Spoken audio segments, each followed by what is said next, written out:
Merci. Alors, tout d'abord, merci à tous d'être si nombreux à cette commission. Je tiens à vous dire à quel point moi je suis fier de pouvoir être avec vous et participer à l'animation de ces travaux. Je suis Philippe Barre, je suis membre du Centre des jeunes dirigeants.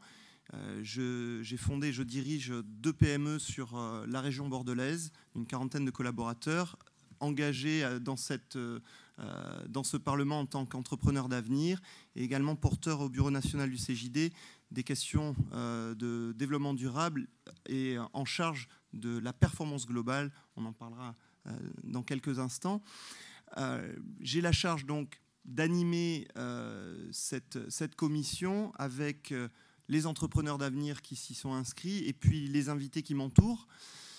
Ce que je voudrais faire très rapidement, c'est poser un petit peu le contexte du travail dans lequel on va devoir avancer et vous expliquer un petit peu les règles du jeu qui sont les nôtres aujourd'hui.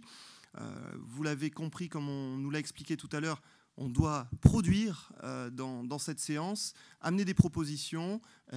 Il y aura une synthèse qui sera réalisée et qui sera présentée ce soir en plénière de clôture. Donc ce que je demande à chacun, vu le temps qui nous est imparti, c'est d'être le plus synthétique possible malgré la complexité des débats et du travail que l'on va devoir faire. Je compte sur chacun pour être attentif à cela. Le contexte, il est le suivant. On s'aperçoit qu'il y a de plus en plus, peut-être pas suffisamment selon nous tous, peut-être, mais de plus en plus d'entreprises qui rentrent dans des démarches de responsabilité globale, de RSE, de performance globale. Et pour ces entreprises, eh bien, il y a la difficulté par moment à faire valoir leur démarche vertueuse, leur démarche engagée. Il y a aujourd'hui des dynamiques collectives, des dynamiques institutionnelles qui se mettent en place pour reconnaître par des labels, par des référentiels, le niveau d'engagement ou de pointer les démarches d'engagement de ces entreprises. Mais il y a quand même une problématique de lisibilité, de visibilité, une problématique de légitimité par moment de certains labels. Donc on a à réfléchir autour de cette notion de label d'entreprise responsable. Devons-nous aller vers une unicité, vers une formatisation pour qu'il y ait une plus grande visibilité commune, ou devons-nous laisser l'émergence des dynamiques sur ce sujet-là? Est-ce qu'elles doivent s'accroître? Comment? Dans quel cadre? Avec un système de régulation ou pas? Et puis aussi, est-ce que les entrepreneurs d'avenir que nous sommes, les entreprises engagées que nous représentons, est-ce qu'on attend des retours, des avantages éventuellement ou pas? Est-ce qu'on veut un traitement d'égalité par rapport à toutes les entreprises ou un regard un petit peu différent par les parties prenantes de nos entreprises du fait de cette responsabilité qui pourrait être constatée? Donc voilà un petit peu le champ des interrogations et du travail que nous devons aborder ce matin. Alors pour ça, vous êtes tous là bien évidemment pour réfléchir et proposer. Et puis on a aussi les invités qui sont sur cette estrade avec Sylvain Brezard, entrepreneur d'avenir, qui est ancien président du CJD, qui a travaillé sur la performance globale, on va dire avant tout le monde, et qui nous parlera de son expérience et de l'expérience de la performance globale. On a également Olivier Perrat, de l'AFNOR, directeur général de l'AFNOR, et puis qui nous porteur de l'expérience millénaire, évaluation de la performance globale des entreprises. On a également Gérard Schoun, directeur général de l'UCI, label valorisant les démarches de RSE. Également, Monsieur Vivray, philosophe, membre de la Cour des comptes, conseiller référendaire à la Cour des comptes, c'est ça? Je ne veux pas me tromper sur les termes exacts. Officiellement, dans les bidules jargonesques, ça s'appelait conseiller maître. Mais conseiller maître, voilà. J'en suis sorti le 6 avril exactement. Voilà. Mon statut est conseil en imaginaire, si vous voulez tout savoir. Très bien. Essayiste sur les questions d'altermondialisme aussi, avec un fort intérêt pour l'économie, la comptabilité et le milieu associatif. Donc ce sera intéressant parce qu'on a au sein des entrepreneurs d'avenir, comme on l'a dit, pas mal d'associations. Et puis Dominique Le Chevalier, président de l'AFA et également directeur du marché entreprise d'hommage chez Generali, porteur également d'un référentiel qui s'appelle Agir pour notre avenir et qui est là aussi... Président de l'AFA, c'est président de la commission développement durable de l'AFA, qui regroupe... Excusez-moi. Quand même pas président de l'AFA. Donc l'AFA, c'est donc la maison commune qui regroupe la FFSA et le GEMA, donc le monde mutualiste. Très bien, merci de cette précision. Donc on va commencer tout de suite. J'aimerais que l'on commence donc par un entrepreneur d'avenir, Sylvain Brezard. Est-ce que, Sylvain, tu peux nous rappeler un petit peu le travail que le CJD a réalisé sur ces questions et notamment sur la question de la performance globale, un référentiel qui a maintenant presque 8 ans? Alors, on est en 2002. 2002, on commence un peu à parler de la RSE en France et on continue de parler du développement durable puisque ce mot est né au siècle dernier.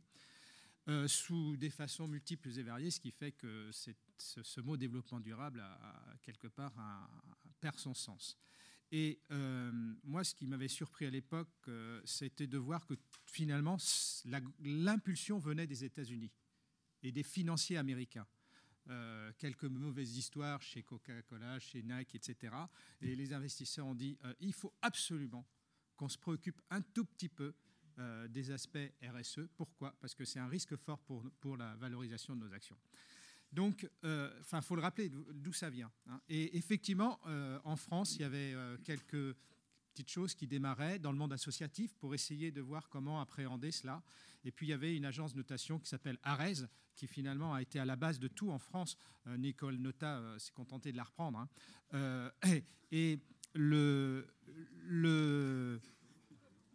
Oui, j'aurais aimé qu'elle nous dise ce qu'elle faisait dans sa boîte par rapport à tout cela.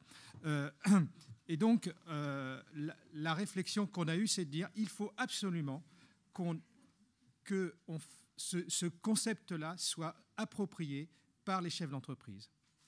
Or, ce n'était pas le cas. Et on est arrivé à quoi? À parler de performance, parce que les chefs d'entreprise, le mot performance, ça leur parle.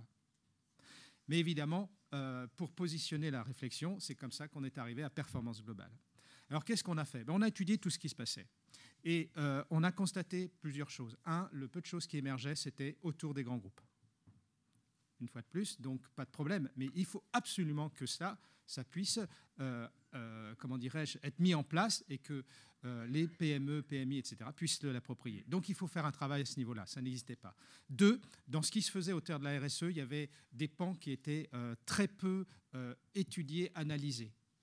J'entends par là que derrière la performance globale, évidemment, l'aspect innovation, pour nous, c'était essentiel que ça soit étudié autant qu'une partie prenante, qui sont les clients, les fournisseurs, les salariés, etc. On s'est aperçu que la notion de dialogue social était là aussi sous-estimée.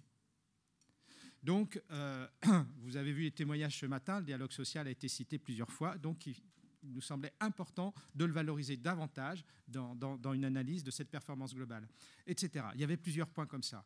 Et donc, on a fait plusieurs choses. La première chose, phase de sensibilisation auprès des membres du CJD de l'époque. On a mis en place un outil de diagnostic. Alors, on a beaucoup travaillé et on a beaucoup revu nos copies parce que c'est extrêmement compliqué. Et cet outil diagnostique étant ciblé sur comment faire en sorte que je rentre dans une démarche de progression continue dans ma boîte et pas une notation. Hein. La différence était très importante parce que pour moi, c'est comme un enfant, si vous lui répétez tous les jours va te brosser les dents, vous le forcez à brosser les dents, vous n'y arriverez pas. Le jour où vous sortez le soir, il ne se brossera pas les dents. Le but, c'est de lui faire comprendre pourquoi il faut qu'il se brosse les dents. On était dans cette démarche-là, faire comprendre le pourquoi il faut aller dans une démarche de performance globale, c'est-à-dire RSE, développement durable, rebaptisé et retravaillé. Et au-delà de la phase de sensibilisation, on a effectivement mis en place l'outil diagnostic et des commissions de travail avec des animateurs, donc des formateurs, etc. Et 700 membres du CJD se sont lancés dans la démarche sur les 2 ans. Et dans les témoignages, on a vu quelques résultats. C'est toujours intéressant de voir que c'est un travail dans le temps. Et à l'époque, on disait bien, derrière cela, il n'y a aucune solution universelle. Et vous avez vu la diversité de ce qui a pu être dit. Et c'est ça qui est important. Et quand on reviendra au label, ça sera important de prendre ça en compte. C'est qu'il n'y a pas une solution unique et universelle face à ça. Chacun a son contexte, a son histoire, c'était dit aussi par certains, ses cultures, et il faut absolument décliner, traduire cette notion-là dans chacun des cas. Merci.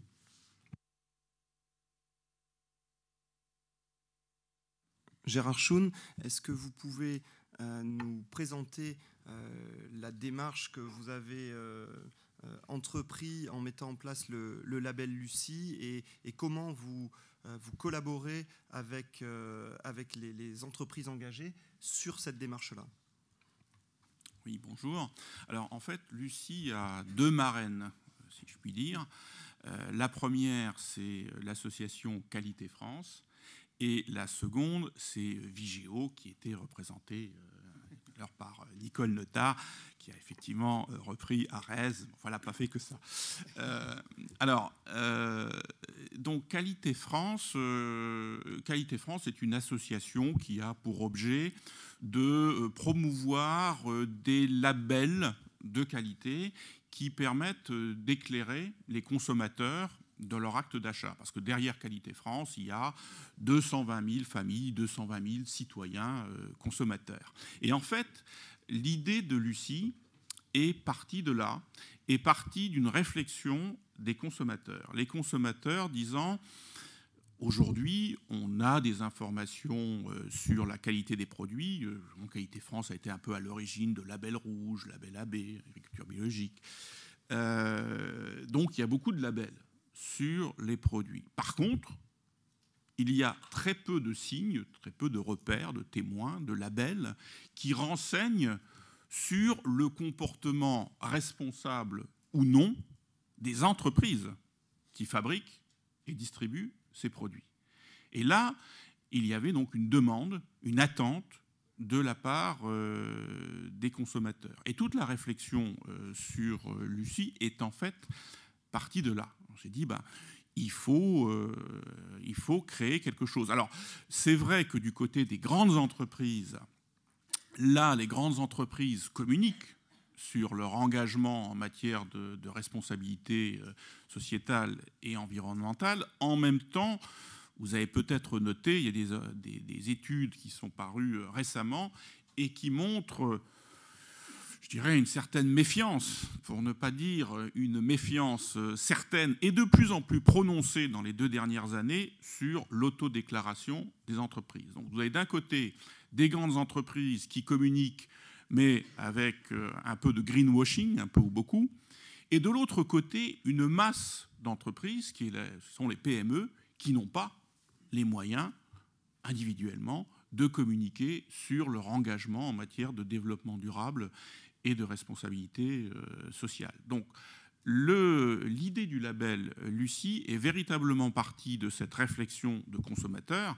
Bien entendu, il n'y a pas que les consommateurs qui sont intéressés à savoir si les entreprises, y compris les PME, sont responsables. On l'a dit ce matin, les bailleurs de fonds sont également intéressés, les salariés, bien sûr, au premier chef, ils sont intéressés, toutes les parties prenantes, la société civile, les collectivités territoriales, toutes les parties prenantes sont de plus en plus intéressés à avoir une certitude, une probabilité de certitude sur la tangibilité des engagements des entreprises. Et j'oubliais d'ailleurs dans les parties prenantes, mais elle est essentielle, les donneurs d'ordre, les grands donneurs d'ordre, qu'ils soient privés ou publics. Donc voilà, le but du label Lucie, c'est de distinguer et de promouvoir, et on assume les deux volets, distinguer et promouvoir les organisations qui peuvent démontrer un réel engagement en matière de responsabilité sociale, sociétale, environnementale. Merci. Olivier Perrat, est-ce que vous pouvez, vous aussi, nous éclairer sur ce que vous faites en proposant aux entreprises l'évaluation millénaire, qui est aussi un label. Je ne sais pas si vous l'appelez label ou pas, justement, c'est intéressant. Bien, merci en tout cas. Beaucoup de très bonnes choses ont déjà été dites par M. Schoon, donc je vais essayer d'éviter les redites, et s'il y a des points à reconfirmer, j'essaierai de le faire. Alors déjà, au niveau AFNOR, on a plusieurs activités. Tout le monde ne sait pas forcément tout ce que nous sommes amenés à faire. Il y a en tout cas une dimension très forte liée aux normes. Donc on est d'une certaine manière aussi dans les portes et fenêtres. C'est-à-dire qu'on crée des portes, on crée des fenêtres de manière à ce que les gens puissent se parler, les fournisseurs puissent parler à leurs clients, que les consommateurs puissent parler aux entreprises, que les politiques aussi puissent comprendre avec des mots simples. Non, je plaisante. La manière dont les choses sont présentées. Donc ça, c'est la partie norme. Au départ, il y a 20 ans, hors de grandeur, il y a 20 ans, 90% des normes sont franco-françaises, faites par des Français pour des Français. Aujourd'hui, c'est l'inverse. 90% des normes sont d'origine européenne ou internationale, faites par des Européens, dont des Français, ou faites par des internationaux, dont des Français, pour le monde entier. Donc c'est une inversion complète. Premier point. Le deuxième point, en termes d'activité, également au niveau du groupe AFNOR, c'est notre activité en matière d'évaluation de conformité, de certification, de labellisation. Nous avons le label égalité, nous avons le label diversité, nous avons des éco-labels, nous avons la marque ANEF environnement, donc des éléments. Nous avons des certifications d'entreprise. Et puis, nous avons un FAC millénaire. Et je n'ai pas utilisé le terme de label. C'est-à-dire que ce sont des points de repère. Nous essayons de fournir des points de repère objectifs, tangibles. Donc là, je reviens tout à fait sur ce que disait M. Schoon. Toutes les entreprises peuvent avoir, avec la plus grande sincérité du monde, la volonté de démontrer leurs engagements. Maintenant, quand on est autour de l'entreprise, eh bien, on peut, dans certains cas, échaudé par des expériences précédentes, se poser des questions sur le niveau de déploiement, sur la sincérité de la démarche. Et c'est là où, effectivement, il peut être intéressant d'aider l'entreprise. Lucie répond à cette demande et AFAC Millénaire répond également aussi à cette demande. Fournir à l'entreprise des éléments de référence par rapport à elle-même, pour voir si elle progresse. Donc là, on est bien sur la logique qu'évoquait M. Brozard tout à l'heure, mais également aussi pour fournir des éléments de dialogue avec les parties prenantes. Je pense que cette notion de développement durable, cette notion de performance globale, ça c'est une conviction profonde, ça n'est pas une notion statique. Et ça n'est pas non plus une notion intrinsèque. C'est-à-dire qu'une entreprise seule, eh bien, ne peut pas parler de développement durable. Elle ne peut en parler qu'avec les parties prenantes. Alors, il y a deux parties prenantes qui ne viennent jamais, bien qu'on les convoque régulièrement, qui ne viennent jamais à la table de discussion, c'est la biosphère, ce sont les générations futures. Ils n'habitent pas à l'adresse indiquée. Néanmoins, nous essayons de prendre en compte ces éléments-là. Et donc l'entreprise, dans sa démarche, et c'est pour ça que c'est une démarche qui est dynamique, on peut très bien imaginer que par rapport à une région qui est touchée par un problème de chômage très important, eh bien, on se dise que la dimension environnementale, eh bien, c'est très important, mais pendant quelques temps, on va la passer un petit peu au second plan. Et ça, ce n'est pas l'entreprise seule qui peut le décider, c'est l'entreprise avec un dialogue construit avec ses parties prenantes. Parce qu'effectivement, les salariés, ils habitent dans le quartier. Et donc, eh bien, le moment venu, il y aura un dialogue avec les élus locaux, avec les collègues, les amis, tous ceux qui sont à côté. Et donc, en tout cas, notre but à nous, c'est d'essayer de fournir des points de repère. Donc, millénaire, 1000 plus loin NR, Sachant qu'avant, on avait fait un autre jeu de mots, c'était le SD 21000. SD, ce n'est pas Saint-Denis, parce que nous sommes aussi dans le 93, dans le 9 cube. Saint-Denis, d'ailleurs, qui est une très très belle ville. On est très heureux, je fais de la publicité, on est très heureux d'y travailler et maintenant d'être tous regroupés.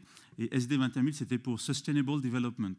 SD 21000, on l'a publié en 2002. Donc également, comme Sylvain, on a essayé d'être un peu en avance de phase. Et que n'avons-nous pas entendu à l'époque ?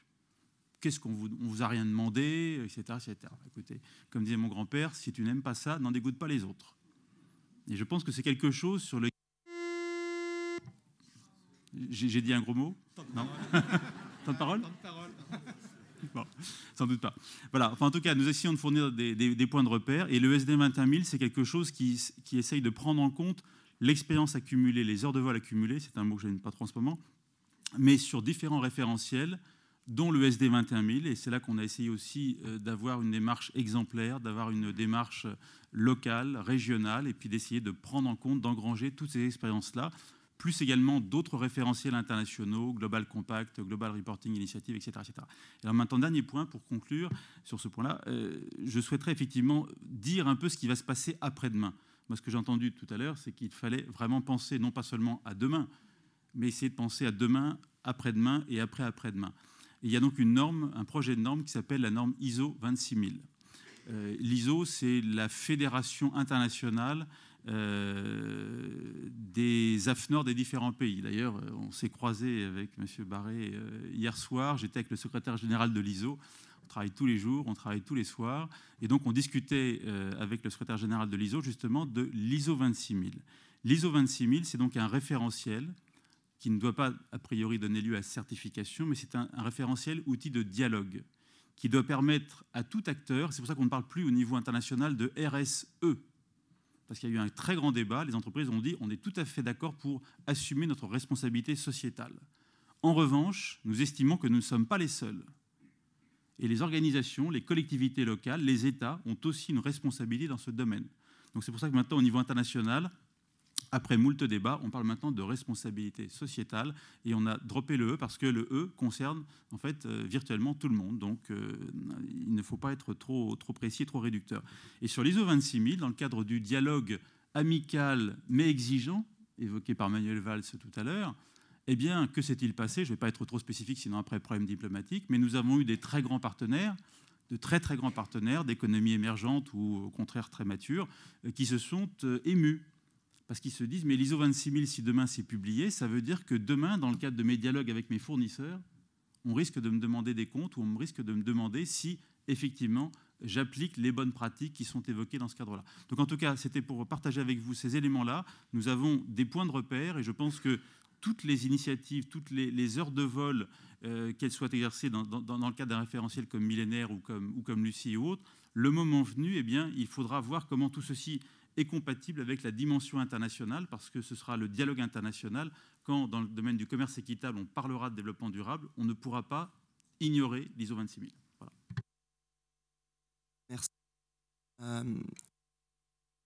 Le Chevalier, agir pour notre avenir, vous avez vous aussi entamé de mettre en place un référentiel qui vous permet de travailler avec vos clients engagés.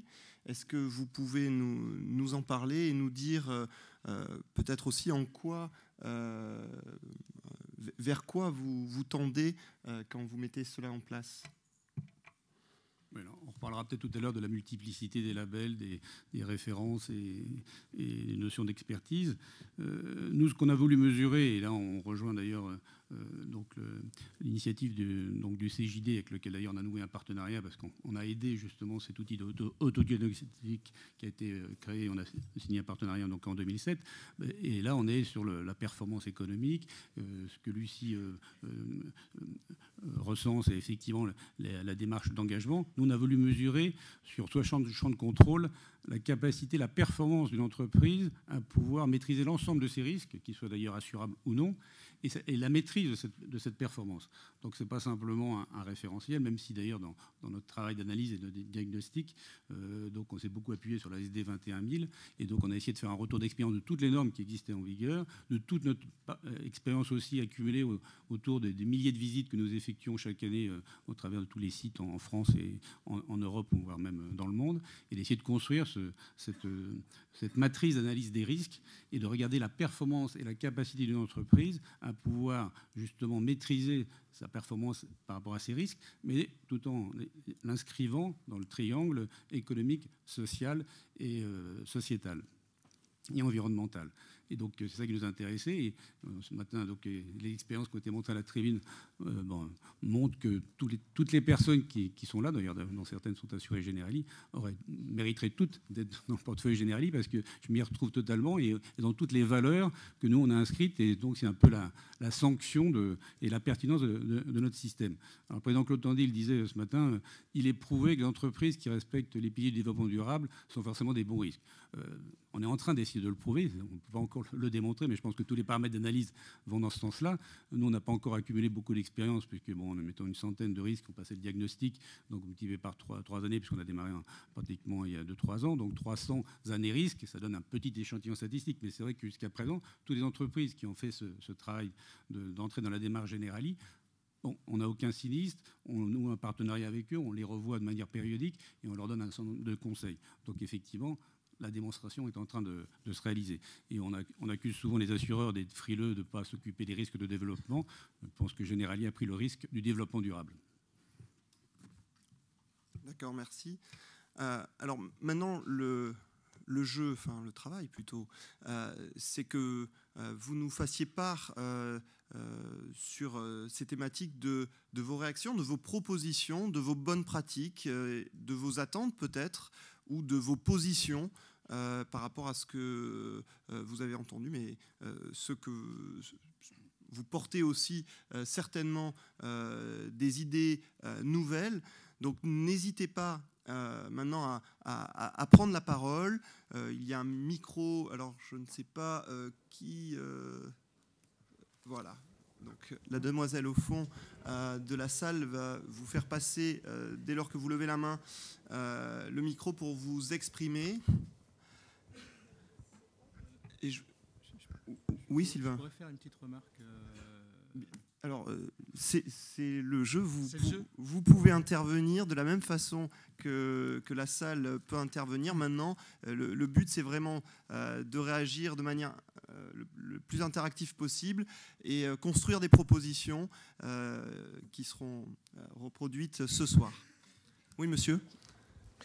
Oui, bonjour. Mon nom est Philippe Caner. Je suis le président fondateur d'une association qui s'appelle Ethicom, qui est née en 2002 dans les Alpes-Maritimes et qui avait pour objectif de reconnaître des entreprises qui étaient dans un engagement éthique, pour ne pas dire sociétalement responsable, puisqu'à l'époque, on n'en parlait quasiment pas.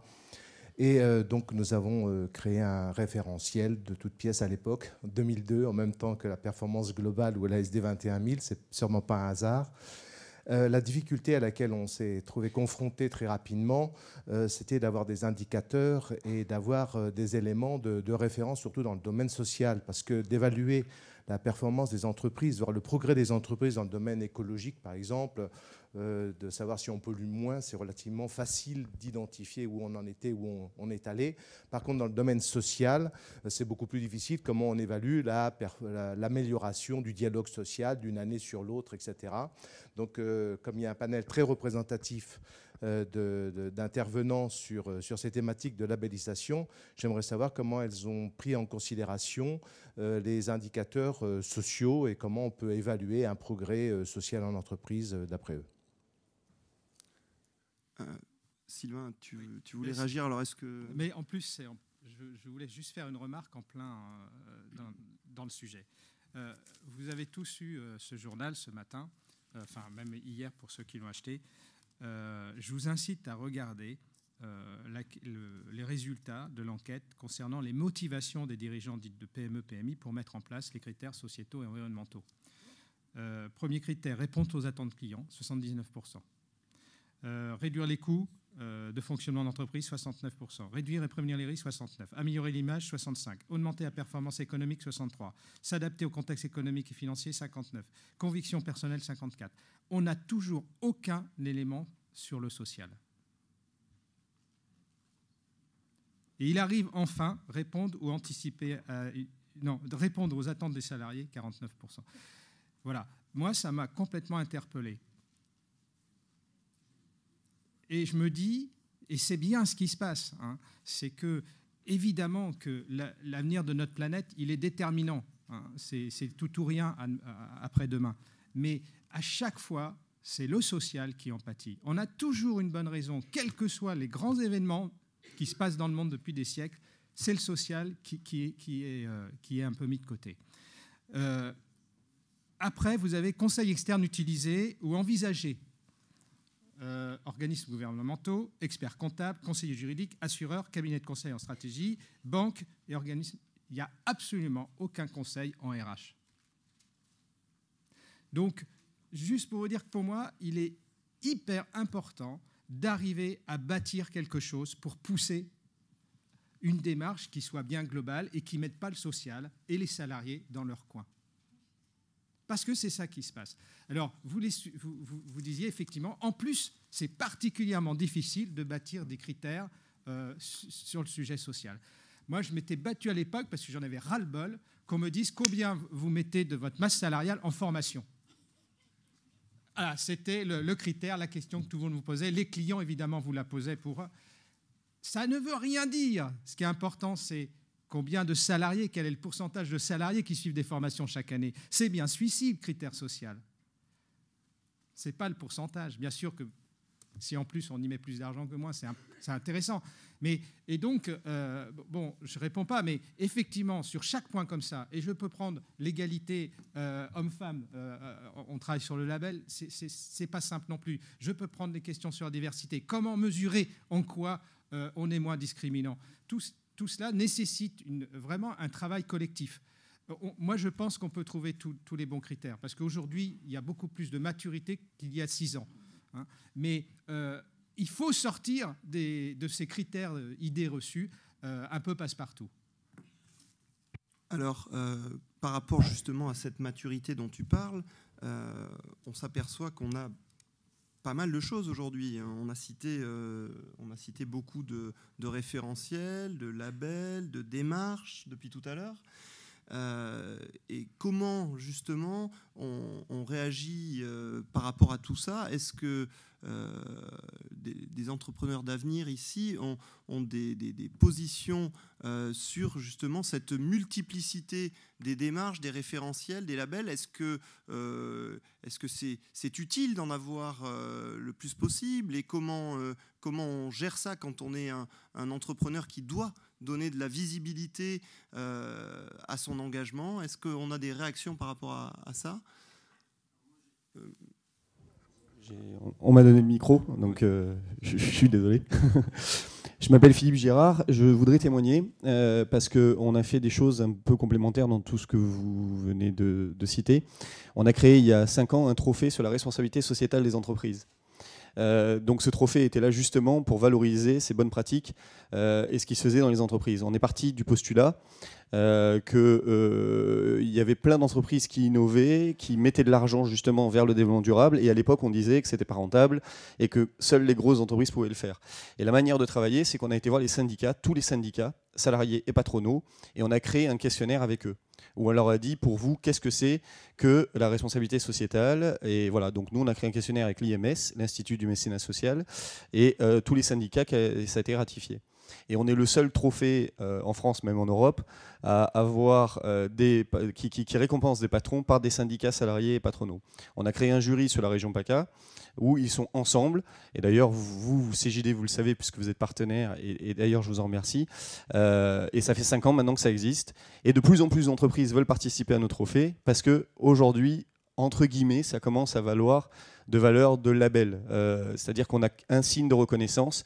Et tout à l'heure, et dans la salle où je ne sais pas s'il est là, mais il y a un de mes lauréats qui s'appelle Witt, je ne sais pas s'il est dans la salle, qui m'a dit, grâce à ça, je suis passé sur un contrat commercial. Parce qu'on avait cette différenciation qui nous permettait, nous, de pouvoir nous positionner. Et quand à un moment, le chef d'entreprise il a dû faire un choix, on avait ça à mettre en avant. Donc il ne faut pas du tout le galvauder.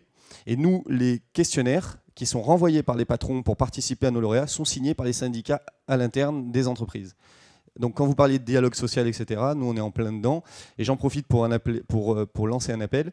C'est que comme notre petit, on l'a créé il y a 5 ans et qui fonctionne bien sur la région PACA, on est en train de le créer sur d'autres régions de France, notamment Île-de-France, notamment Rhône-Alpes et Aquitaine. Aquitaine, c'est sûr. Si vous, dans la salle, vous avez envie de porter ce projet sur votre région, je serais ravi de vous rencontrer et de voir ensemble qu'est-ce qu'on peut faire. Sachant qu'on est actuellement en négociation au niveau national avec les syndicats pour que ça soit un trophée national. Voilà, merci. Merci. Oui, devant, on a des réactions. Monsieur.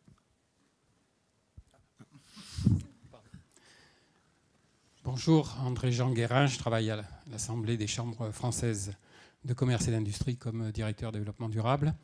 Je crois en effet que la multiplicité des références et des labels peut poser un problème. C'est parfois une incitation, mais ça pose parfois un problème. 2 questions précises pour s'appuyer plutôt sur les référentiels qui existent. Est-ce que... ou les guides de bonne pratique, puisque ISO 26000 est présenté comme cela, ligne directrice.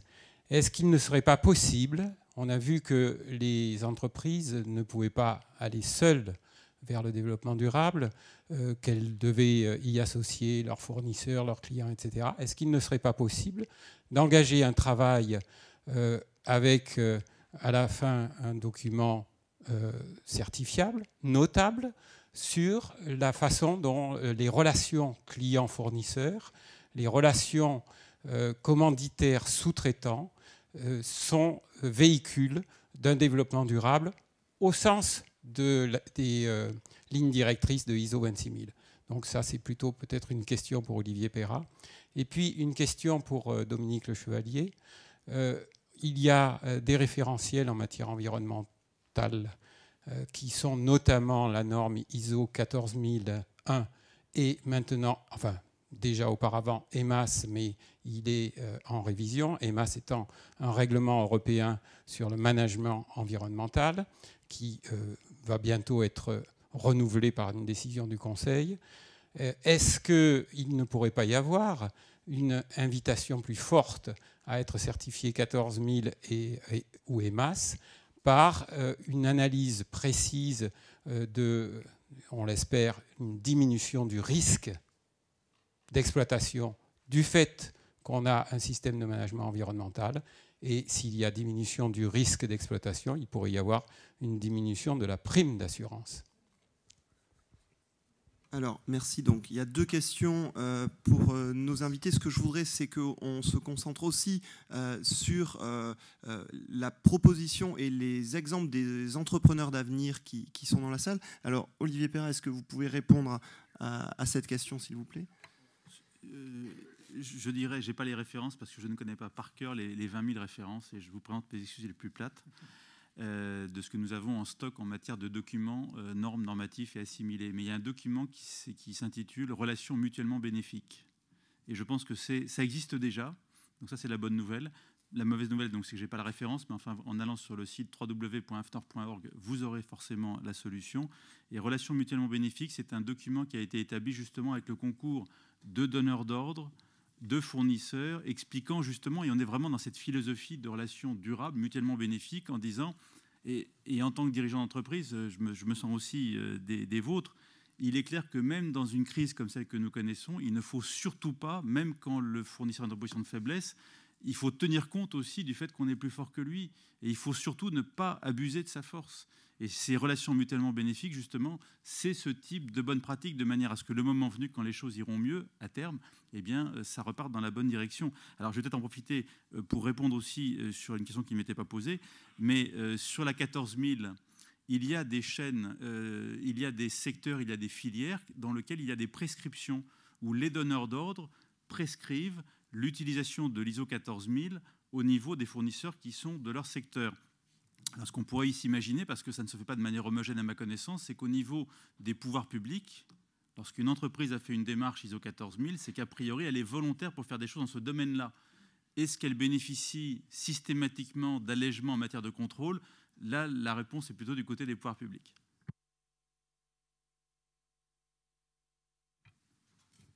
Oui, très rapidement, donc ça me permet de rentrer un peu plus dans le détail de ce que j'avais évoqué tout à l'heure. D'abord, sur l'aspect social, c'est vrai que les indicateurs d'ordre sociaux sont difficilement mesurables ou quantifiables, mais dans notre matrice d'analyse, on en a quand même à peu près un tiers là-dessus, et on peut quand même apprécier la qualité sociale du dialogue par un certain nombre de documents, des ressources humaines, et donc on a déjà une première mesure. Et si l'exemple de documents qui peut être co-signé par les syndicats trouve un peu d'audience de manière nationale, ce sera un outil supplémentaire de notre analyse. Et donc, je salue cette initiative. Ça nous permettra encore de mieux appréhender le critère social. Sur l'aspect environnemental, il est sûr que le respect des normes que vous évoquiez, nous, ça fait partie de notre évaluation.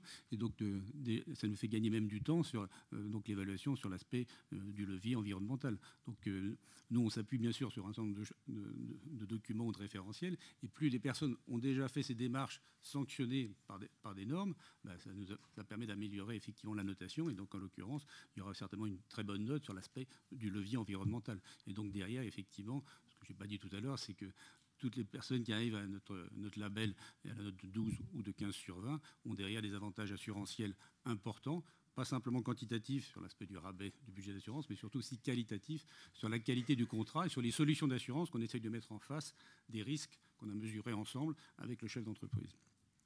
Si vous me permettez, je voudrais rebondir quand même sur la question de monsieur, sur les indicateurs, parce que c'est une question essentielle dans la mesure où elle pose, c'est la question de la mesure. Est-ce qu'on peut mesurer cette notion de responsabilité? Et comment? Et alors il faut faire attention quand on parle, me semble-t-il, d'indicateurs, parce que l'indicateur, on voit tout de suite un indicateur quantitatif, et on va directement au résultat. Nous, la mesure, ça passe par 3 volets. Il y a d'abord un volet politique, c'est-à-dire vous avez des objectifs de responsabilité sociale, ça pose la question des référentiels, je suis d'ailleurs tout à fait en phase avec ce que disait Olivier Perrat, il y a des grands référentiels internationaux, il y a en plus aujourd'hui l'ISO 26000 qui va sortir en septembre 2010, si je ne me trompe pas, donc il n'y a plus d'ambiguïté sur ce que sont les objectifs de responsabilité sociale, sociétale. Reste ensuite, encore une fois, à mesurer. Et donc nous mesurons nous avons 3 angles. Le premier angle, c'est l'angle politique. C'est est-ce que l'entreprise a pris une position, a des orientations, sait fixer des objectifs par rapport à ces grands objectifs de responsabilité sociale? Est-ce que ces objectifs, ils sont connus au sein de l'entreprise? Est-ce qu'ils sont visibles? Est-ce qu'il y a une chaîne managériale qui se sent en charge aussi de les faire advenir? Ça, c'est le premier volet politique. Ensuite, il y a un volet déploiement. Est-ce qu'on peut repérer des processus au sein de l'entreprise qui permettent effectivement de travailler en vue de l'objectif? Est-ce que ces processus sont dotés de moyens humains, techniques suffisants? Et est-ce qu'il y a un reporting qui nous renseigne sur la manière dont ils fonctionnent, s'ils fonctionnent bien ou mal? Et troisième volet, mais c'est seulement le troisième volet, c'est les résultats, le niveau de résultat. Est-ce que nous avons des indicateurs internes qui renseignent sur le niveau de performance de l'entreprise? Et là, et je suis là encore d'accord avec ce que disait Olivier Perrat, il faut aller plus loin. Les indicateurs internes, c'est bien, mais qu'en disent les parties prenantes? Donc, il faut prendre langue avec les parties prenantes pour avoir aussi la vision des parties prenantes sur la performance de l'entreprise. Et troisième élément, on peut aussi regarder s'il n'y a pas des controverses publiques qui pourraient pointer sur des faiblesses au sein de l'entreprise. Donc quand on parle de mesures, ce n'est pas simplement une batterie d'indicateurs. Ça, c'est un peu, à mon avis, c'est un peu restrictif et un peu simple. Et trop d'indicateurs tue l'indication. Il faut avoir une approche beaucoup plus riche, beaucoup plus informée pour réellement pouvoir mesurer un engagement en responsabilité. Donc, je dis les 3 volets, le volet politique, le volet déploiement et le volet résultat. Merci. Oui. Oui, si ça marche. Fabrice Paulet, je dirige une entreprise de peinture en bâtiment, second œuvre, finition. J'appartiens au CJD. Donc le premier commentaire, c'est urgent pour les entreprises du bâtiment engagées dans de la responsabilité sociale, d'avoir un label commun, puisque là, nous, sur les marchés publics, on est perdus et on est face à des gros groupes qui ont une grosse puissance de frappe, de communication, avec qui on n'est pas forcément garant d'une traçabilité et de l'engagement. Donc on est petit face à ça. Alors l'ISO 26000, c'est super, c'est un super truc. On a été audité sur la construction, puisqu'au CJD on fait de la performance globale, donc on a été concerné. C'est impossible à mettre en place dans une PME de 80-100 personnes. C'est beaucoup trop de temps, beaucoup trop d'investissement. Et l'idée est super bonne. On s'y retrouve énormément, en tout cas nous au CJD on s'y retrouve énormément. Mais c'est très... De ce que j'en ai vu, alors j'ai pas vu le final, mais de ce que j'ai vu, c'est très difficile à mettre en place. Ce sera une lourde charge, ça veut dire de l'investissement, ça veut dire embaucher des qualiticiens ou au moins un qualiticien dans l'entreprise qui va être en charge du dossier. De ce que j'ai vu, une ISO 14000, c'est la même chose, c'est-à-dire que c'est lourd à mettre en place, c'est lourd à tenir, et une PME du bâtiment, c'est pas très facile à tenir, mais en plus c'est une partie du chemin. Donc ça, c'est le commentaire que je voulais faire. Donc, rapidement, je pense qu'il faut se réunir et unifier et trouver effectivement un label commun. Des objectifs dans les entreprises, on est obligé d'en avoir, des indicateurs pour emmener nos troupes dans la direction où on veut les emmener. Si on veut faire du développement durable, si on a du dialogue social, on est obligé d'avoir des indicateurs. Donc, est-ce que les indicateurs qu'on met en place dans les entreprises ne peuvent pas servir de référence? Est-ce qu'on ne peut pas travailler dans ce sens-là? Puisqu'on dit au CJD un homme, une entreprise, et il y a des différences dans chaque entreprise. On sait que c'est de la complexité, qu'il faut travailler différemment, et que chacun, on a une perspective différente avec les troupes qu'on a dans nos boîtes.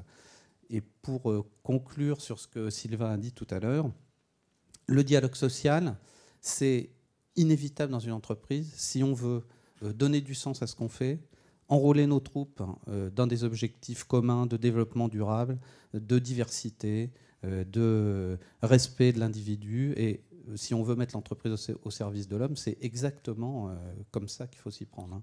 Dialogue social, c'est hyper important. Merci. Alors là, on a une attente qui est formulée d'un label pour un secteur d'activité, mais un label, on est bien d'accord, qui serait sur la responsabilité globale de l'entreprise. Est-ce qu'il y a des réactions par rapport à ça? Clairement, est-ce que entre un label pour tout type d'entreprise, enfin des labels pour tout type d'entreprise ou par secteur d'activité, est-ce que oui, monsieur, vous avez une réponse par rapport à ça ou un témoignage par rapport à ça? Une réponse et des questions. Moi, je suis François Tavard, je travaille chez Impression Durable, donc on est imprimeur. En termes de labels, d'éco-labels, on a plutôt pléthore que pénurie. On peut en avoir pour le papier, pour l'éco-conception, pour l'imprimeur, pour la papeterie, etc. Donc on est face à des labels qui sont binaires. C'est je l'ai ou je ne l'ai pas. Et pour reprendre la 14001 et une expression qu'on aime beaucoup, c'est plus un outil, c'est-à-dire que c'est une pelle pour construire un trou, mais on n'y dit pas la taille du trou qu'on doit creuser avec. Et pourtant, à quoi servent les écolabels? Justement à comparer différents systèmes de management environnemental. Et j'entends parler beaucoup de performance tout à l'heure, mais il n'y a aucun label qui justement mesure la performance. Quid de deux entreprises ISO 14001? Comment est-ce qu'on les compare? Est-ce qu'on doit les comparer, etc. C'était plutôt ça mes questions. Au-delà effectivement du débat sur la performance au niveau social, du dialogue social d'une entreprise, une fois que tout le monde sera certifié, comment est-ce qu'on compare? Et est-ce qu'il doit y avoir un label de comparaison? Est-ce qu'il y a une réponse à cette question? Sylvain? Oui, puis Ouais, je fais une proposition. Pour moi, un label, ou un engagement, qui plus est quand on parle des sujets de ce matin, ça doit aller au-delà des normes. Les normes, finalement, c'est des réglementations qui ne sont pas forcément que dans des lois, mais il faut aller au-delà de ça. Donc, c'est pour ça qu'il est important de faire quelque chose. Alors, j'ai une proposition. Pourquoi, finalement, on est arrivé, et même si tout n'est pas parfait, quand on essaye d'innover, d'entreprendre des démarches qui touchent la société, c'est jamais facile. Mais pourquoi on est arrivé à monter un label égalité et à monter un label diversité ? On est arrivé.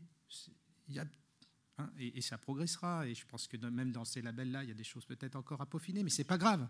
Ça donne les impulsions.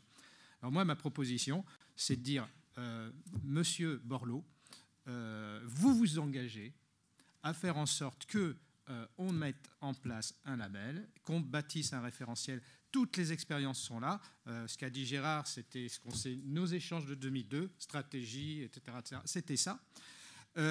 Donc, qu'on fasse ce travail, puisqu'on est sur des responsabilités sociétales, qu'on mette nos intérêts personnels dans un coin, pour aboutir à un référentiel qui peut être vu comme une version 1.0, et puis on le fera évoluer, ce référentiel.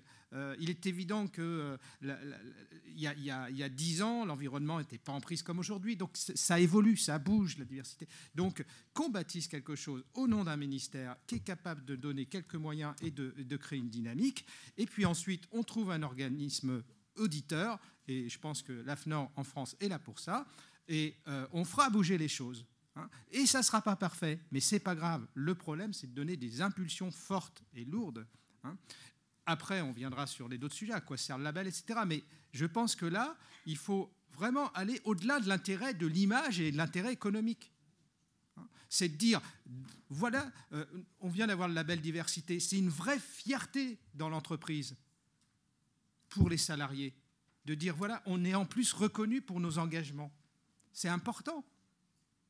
Donc je crois que voilà la proposition que j'aimerais bien qu'on retienne, c'est celle-ci, même si, encore une fois, elle peut prêter à débat, parce que c'est compliqué, le sujet. D'accord, alors juste, Olivier, par rapport à ça, un label, là on fait appel aux autorités, avec une unicité de lecture. Quelle est votre réaction par rapport à ça ? Je côtoie beaucoup de domaines dans lesquels il y a beaucoup de pratiques et de spécifications. C'est pour ça que le mot norme, pardon Sylvain, mais une norme c'est volontaire. Fondamentalement, 95% des normes sont volontaires. Il n'y a que 5% des normes qui sont obligatoires. Alors qu'après, dans la pratique, les choses se fassent. On n'est pas obligé de dire bonjour, on n'est pas obligé de sourire, mais c'est une norme sociale. C'est pas une norme AFNOR, mais c'est une norme sociale. Bon. Donc en l'occurrence, voilà. Non, mais alors maintenant, l'autre point, je suis tout à fait en phase avec la préoccupation exprimée par monsieur. Les démarches sur lesquelles on travaille, quel que soit le référentiel ou les référentiels, elles doivent être accessibles à tout le monde. Alors, j'ai participé à des conférences où je peux vous garantir une chose, il y avait une jalousie réciproque entre le grand groupe et la TPE. Le grand groupe disait à la TPE « Oh, qu'est-ce que vous êtes agile !» Et la TPE disait au grand groupe « Oh, mais vous avez vu les moyens que vous avez ?» Et donc, en fait, je crois qu'il faut que chacun utilise les niveaux de souplesse qui sont les siens. Alors, la norme et les pratiques qui sont dans les normes sont par définition suffisamment génériques pour donner une grande latitude de solution. Ça, c'est le premier point, parce qu'aucune entreprise ne ressemble à aucune autre. On est bien en phase.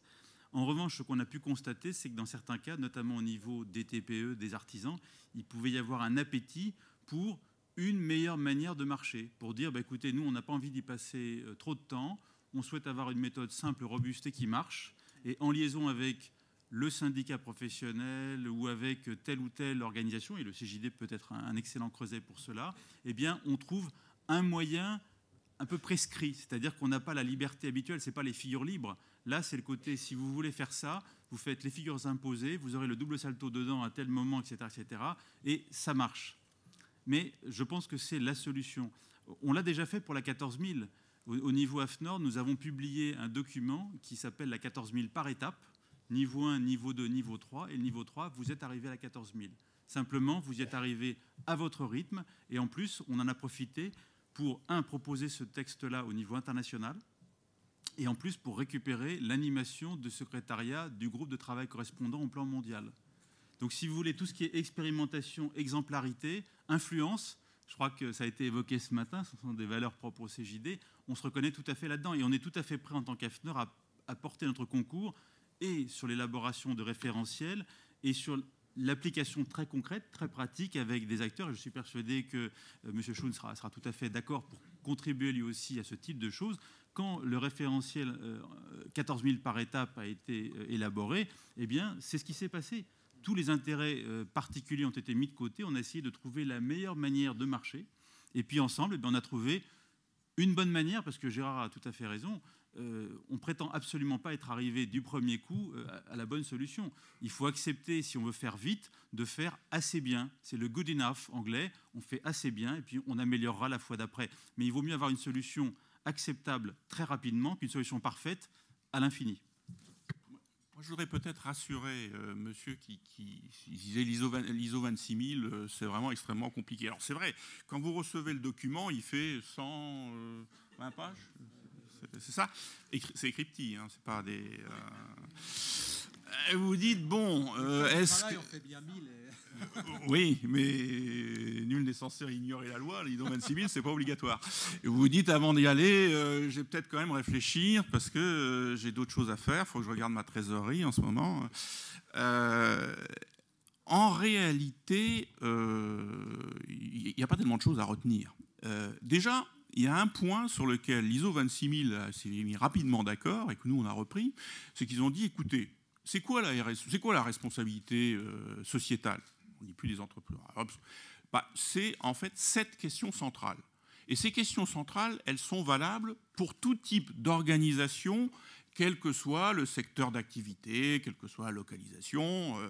Et après, effectivement, il faut aller dans le détail, il faut déterminer des critères, mais là, il faut contextualiser, il faut se demander si on est chez une imprimerie ou chez une entreprise chimique, etc. Mais les 7 questions centrales, c'est quoi?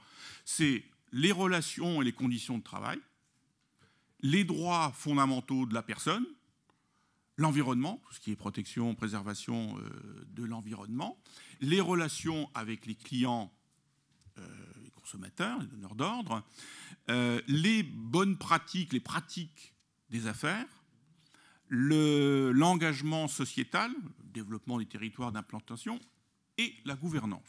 Voilà. Ça, c'est si on veut se déclarer responsable au sens de l'ISO 26000, eh bien, il faut s'intéresser à ces 7 questions. Et après, c'est d'ailleurs l'expérience que nous avons fait. Nous avons des TPE dans les labellisés Lucie.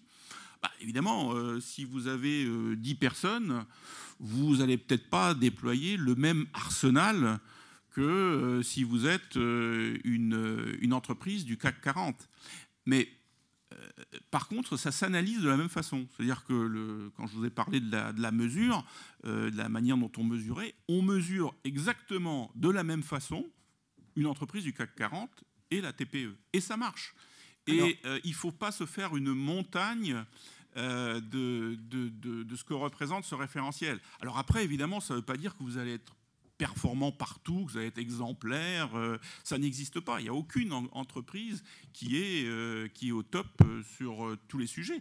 Mais l'essentiel, c'est de rentrer dans une démarche d'engagement et de progrès et d'amélioration. On n'est pas en train de récompenser les meilleurs de la classe, sinon on aura quelques poignées et ça s'arrêtera là, et le mouvement s'arrêtera là. Or, ce n'est pas ça, je crois, que l'on cherche à faire aujourd'hui.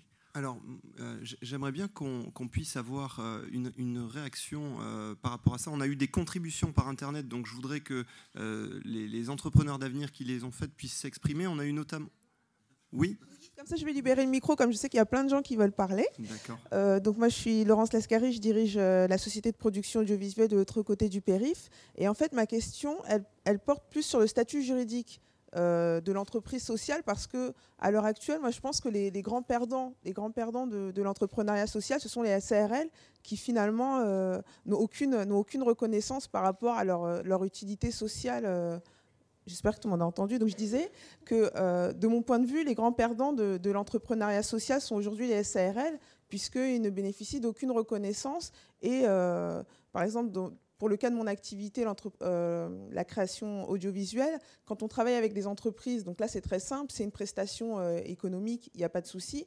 Par contre, pour tout ce qui est création originale, donc les programmes qui s'adressent à la télévision, au cinéma, le modèle économique est différent puisque une partie des fonds va provenir soit du CNC, donc du gouvernement, ou alors de sponsors privés. En tant que SARL, aujourd'hui, si je veux travailler avec une fondation, si une fondation souhaite soutenir un court-métrage ou un film, ou peu importe, il faudrait créer une association, entre guillemets, écran, pour pouvoir réaliser ce partenariat avec une fondation. Comment est-ce que ce label, en travaillant auprès des pouvoirs publics, pourrait finalement faciliter le travail d'une SARL avec une fondation ? Alors, moi, ce que je voudrais rappeler, c'est qu'on a une commission cet après-midi qui va faire suite un petit peu aux travaux qu'on va faire sur comment aider au financement et au développement des entreprises engagées. Ça va aller dans la continuité. Je pense que ça va aussi répondre à ces interrogations-là. Donc, je propose que ce soit peut-être répété au moment de cette commission.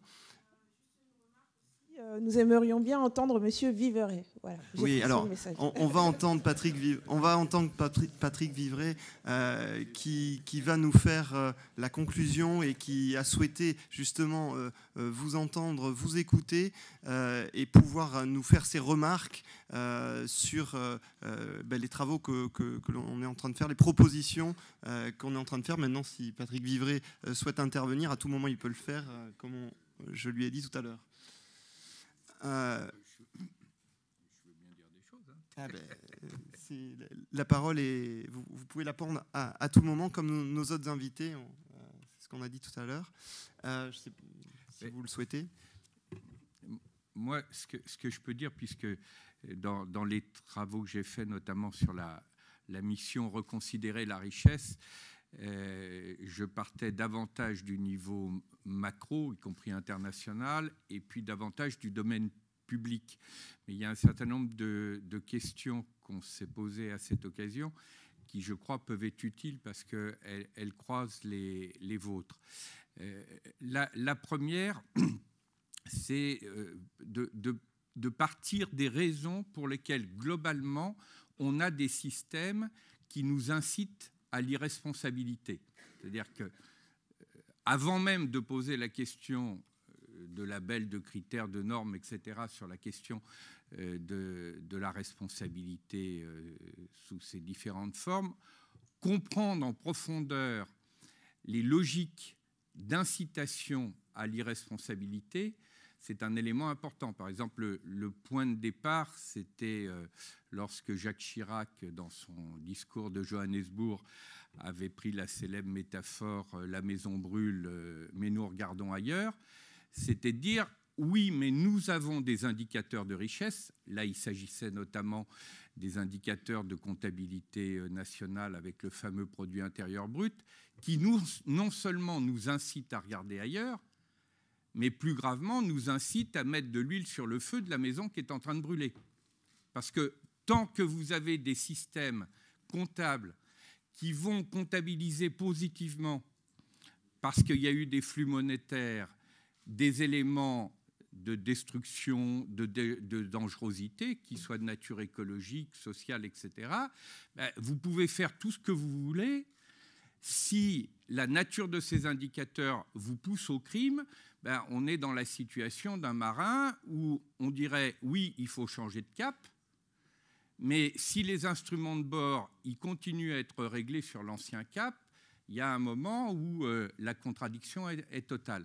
Donc, dans un premier élément, c'est d'aller travailler sur les causes de l'incitation à l'irresponsabilité.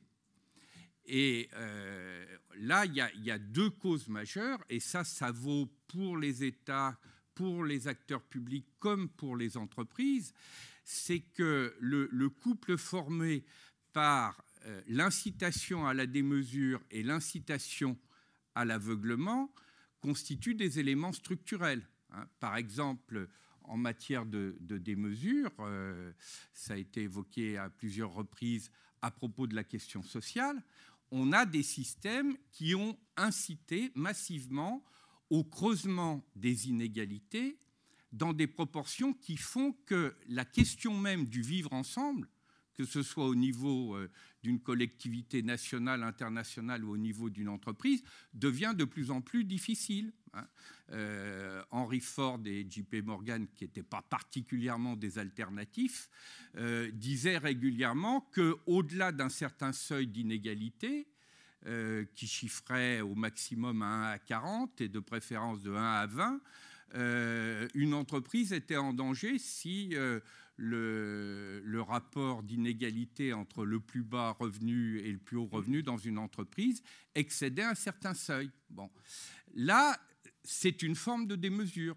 La démesure qu'on a vue à l'échelle macroéconomique avec le découplage entre, en gros, pour parler rapidement, économie financière et économie réelle, où on a calculé que sur les 3200 milliards de dollars qui s'échangeaient quotidiennement sur les marchés financiers avant l'entrée dans la crise, seuls 2,7%, moins de 3%, donc on est vraiment dans l'épaisseur du trait, correspondaient à des biens et des services effectifs. Donc le reste, c'était de la logique spéculative. Ça, c'est aussi un autre élément d'incitation à la démesure, de la même façon qu'il y a des éléments d'incitation à l'aveuglement écologique, à l'aveuglement sociétal, à l'aveuglement en termes de gouvernance. Lorsque des formes de gouvernance despotique qui démarrent sur le postulat que le despotisme est éclairé, mais parce qu'il n'y a pas de contre-pouvoir, le despotisme devient de plus en plus clignotant jusqu'à être lui-même totalement opaque, c'est une incitation à l'aveuglement. Donc vous voyez, il y a une première direction qui est de travailler sur les causes profondes de l'incitation à l'irresponsabilité. Et quand on travaille sur ces causes, on arrive à un moment sur une question qui est à la fois centrale, apparemment technique et en fait hautement politique, au sens que vous avez donné à ce terme, c'est la question de la comptabilité et des conséquences juridiques de la comptabilité. C'est pour ça que le CJD, comme des acteurs de l'économie sociale et solidaire, par exemple, ont beaucoup travaillé sur des questions de type comptabilité sociétale, comptabilité de développement durable, bilan sociétal, etc., etc. Parce que, par exemple, le rôle de la comptabilité et des nouvelles normes comptables internationales a été un facteur formidablement aggravant de la crise actuelle. On peut dire que le jour où vous aurez lié à une véritable comptabilité de développement durable la sanction juridique de la possibilité d'un dépôt de bilan écologique et ou social, là, vous avez un arrêt de l'incitation à l'aveuglement. Donc ça, c'est une première grande direction. Puis il y a une deuxième grande direction qui est sur le débat entre la question autorégulation, régulation extérieure, qui était par exemple un débat sur lequel on a beaucoup travaillé au moment du Grenelle de l'environnement, notamment parce que avec la question de la publicité et le problème du bureau de vérification de la publicité, c'était un débat central entre les entreprises et puis les organisations non gouvernementales. Enfin, je préfère parler d'associations parce qu'elles ne sont pas non, elles sont caractérisées par deux éléments positifs qui est la forme associative et puis des projets sociétaux. Et plus on avançait dans ce débat, et plus ce qui se construisait, c'était la nécessité d'une co-régulation. Parce qu'on voit bien que la seule autorégulation, elle est insuffisante et en plus trop dispersée. La pure régulation classique, elle a les inconvénients des logiques de surplomb, des logiques purement administratives dont on connaît les failles par ailleurs. Donc la grande affaire, c'est comment on construit avec l'ensemble des acteurs concernés la question de la co-régulation. Bon, et si, par rapport à la proposition de Sylvain Brezard d'un appel au ministre, c'est dans cet esprit de construction d'une co-régulation, me semble-t-il, qu'il pourrait y avoir des avancées. Et puis, il y a un élément qui, je crois, ne doit pas être perdu de vue. Alors, on peut dire que ça nous amène à resituer ce débat-là dans un contexte historique plus large et plus exigeant, mais c'est que, comme le point de départ de toutes ces questions, c'est bien la crise des certifications de la valeur, mais au sens le plus radical du mot valeur. Valeur, dans toutes les langues latines, ça veut dire force de vie. Donc on est loin de la création de valeur pour les actionnaires. La valeur ajoutée, c'est où y a-t-il des suppléments de force de vie, et la contre-valeur, c'est à chaque fois qu'il y a au contraire de la dépression dans des forces de vie. Si on prend la question de la valeur en ce sens-là, on voit bien par exemple que la crise financière est une crise de valeur au sens civilisationnel, c'est-à-dire, vous savez, Fides, ce n'est pas simplement la confiance qui a donné finance, c'est aussi la foi. Une grande crise financière, c'est l'équivalent d'une grande crise religieuse. Ce à quoi on a assisté ces derniers temps, c'est l'effondrement d'un système de croyance. Le cœur du système de croyance qui s'était constitué au cours de ces 30 dernières années. Et quand vous êtes sur un grand effondrement de système de croyance, c'est intéressant historiquement d'aller regarder ce qui s'est passé à des grandes jointures historiques. Par exemple, la grande jointure historique que Max Weber avait analysée dans son fameux Éthique protestante et esprit du capitalisme, et il avait dit l'entrée dans la modernité, qui pour l'Occident a été aussi l'entrée dans le capitalisme, s'est caractérisée par ce qu'il a appelé le passage de l'économie du salut au salut par l'économie.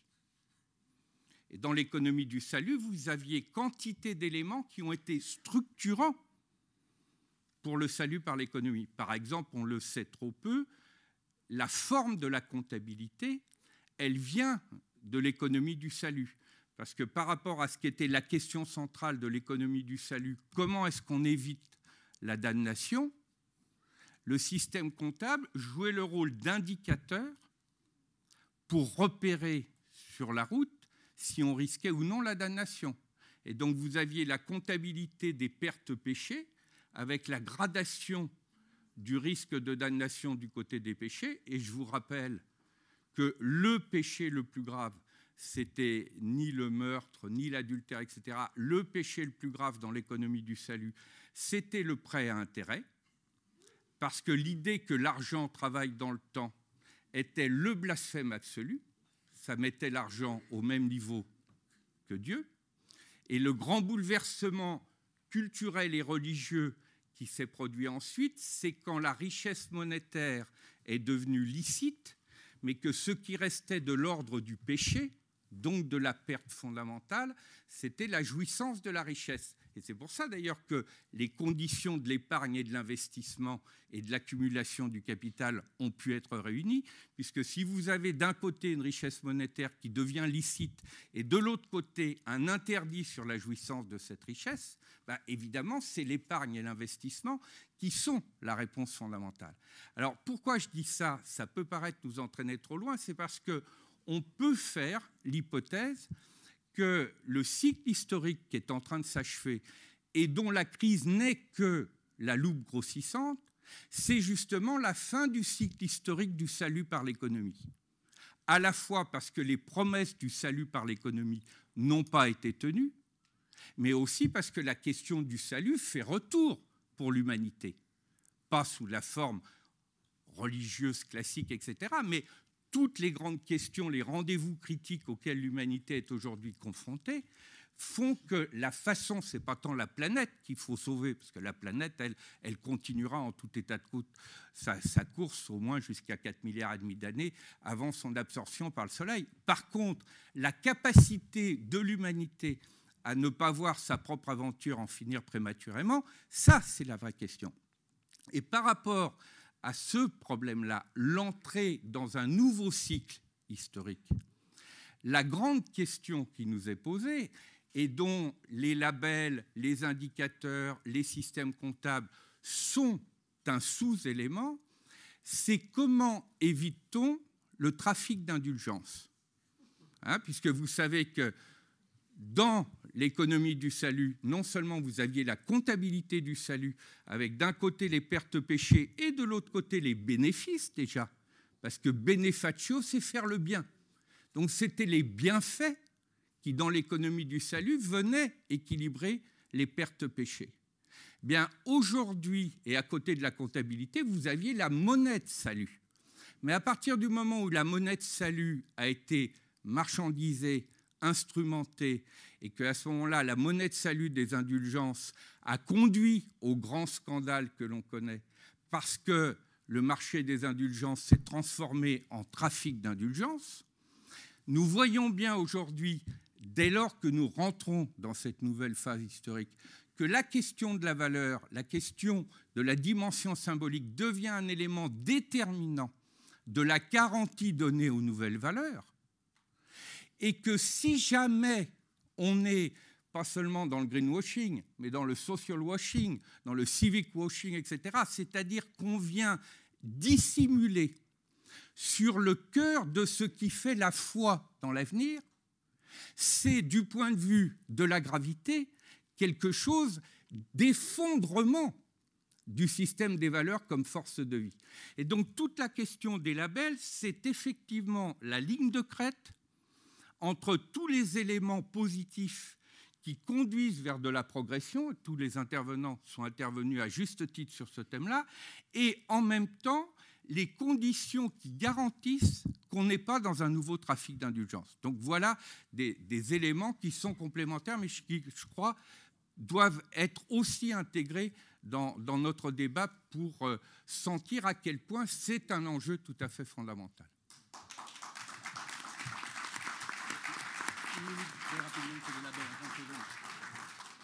Oui, alors d'abord, on prend toujours beaucoup de plaisir à écouter Patrick Vivray.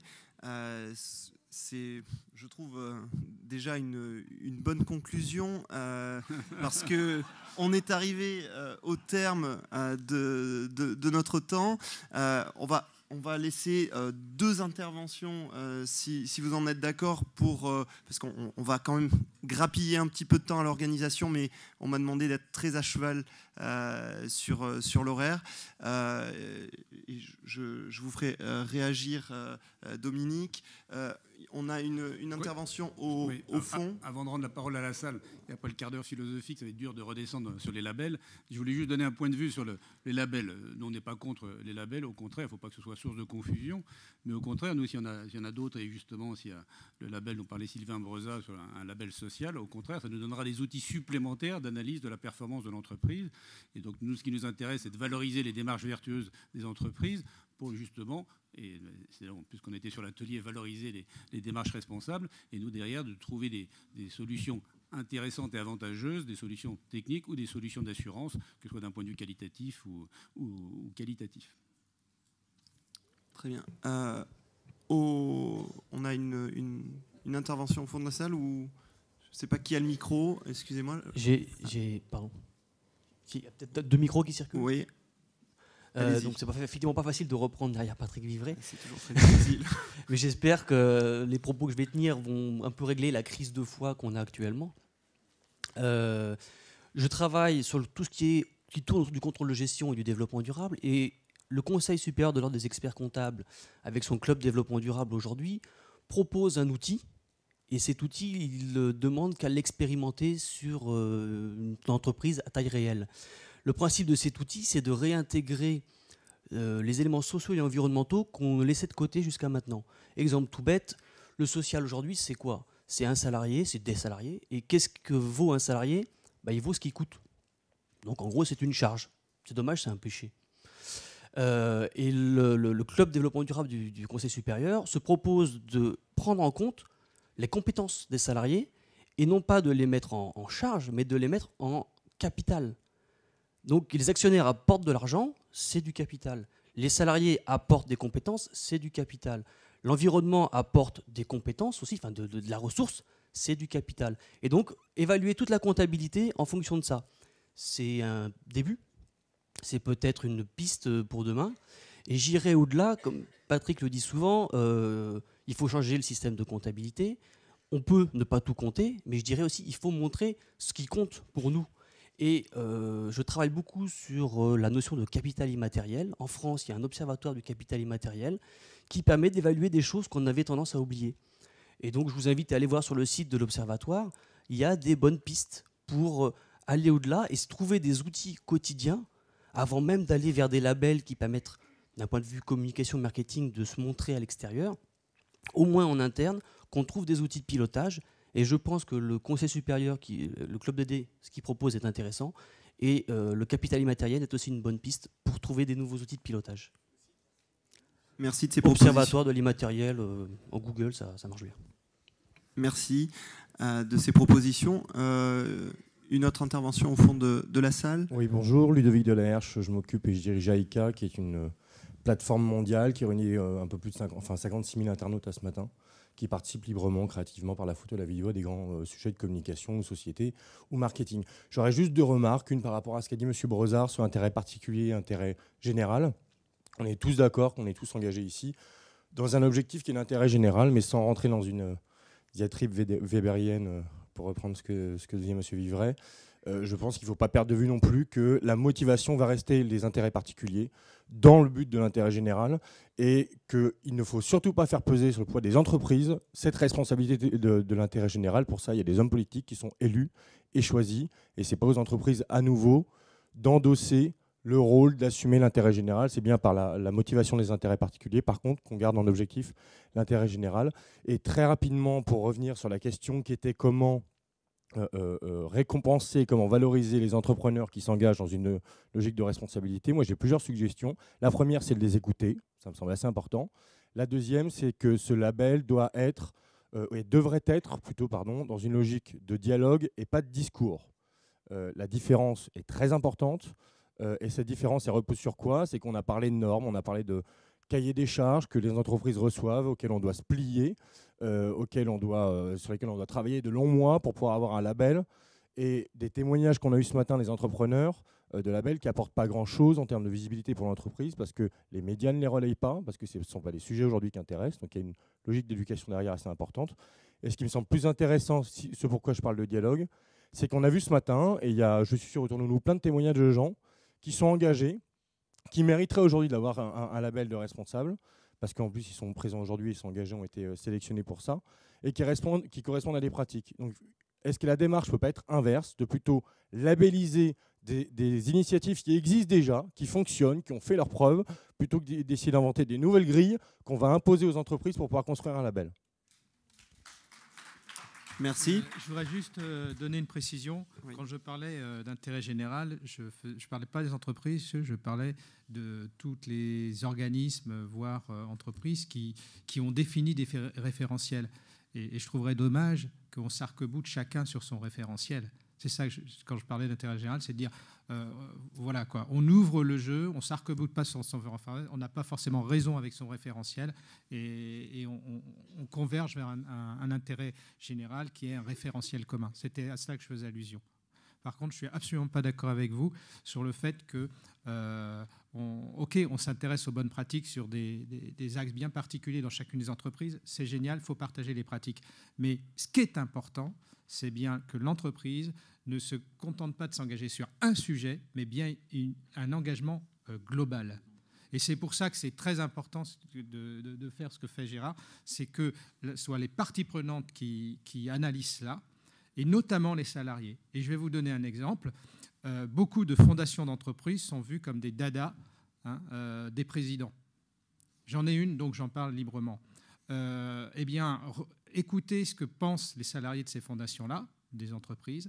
Voyez pourquoi si peu de salariés s'impliquent dans la fondation de leur entreprise. C'est parce qu'il y a d'énormes décalages entre la fondation qui est dans une vision sociétale, etc., et puis la réalité de l'entreprise. C'est pour ça que les parties prenantes doivent évaluer cela, analyser cela, et surtout les salariés.